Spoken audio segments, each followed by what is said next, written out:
আজকের এই সুন্দর আলোচনায় অংশগ্রহণ করার জন্য। এবং আমার মনে হয় দর্শকদের আপনাদের এই যে কথা এবং আমাদের এটা একরকম ডিবেটই আমি বলবো, সেটাকে অনেকখানি উজ্জীবিত করতে পেরেছেন আপনারা সবাই।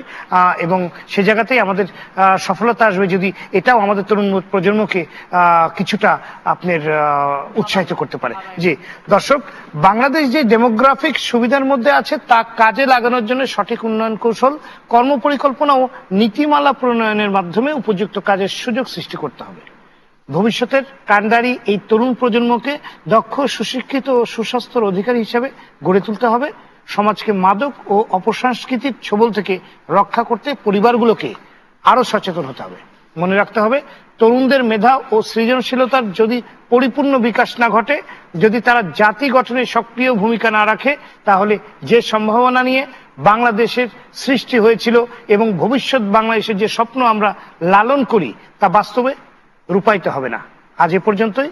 অনুষ্ঠানটি পুনঃপ্রচার হবে সকাল 8টায়। দেখার আমন্ত্রণ রইল। আগামী সপ্তাহে আবার ফিরে আসবো। আমি সৈয়দ আশিক রহমান। সে পর্যন্ত সবাই ভালো থাকুন, সুস্থ থাকুন। শুভরাত্রি।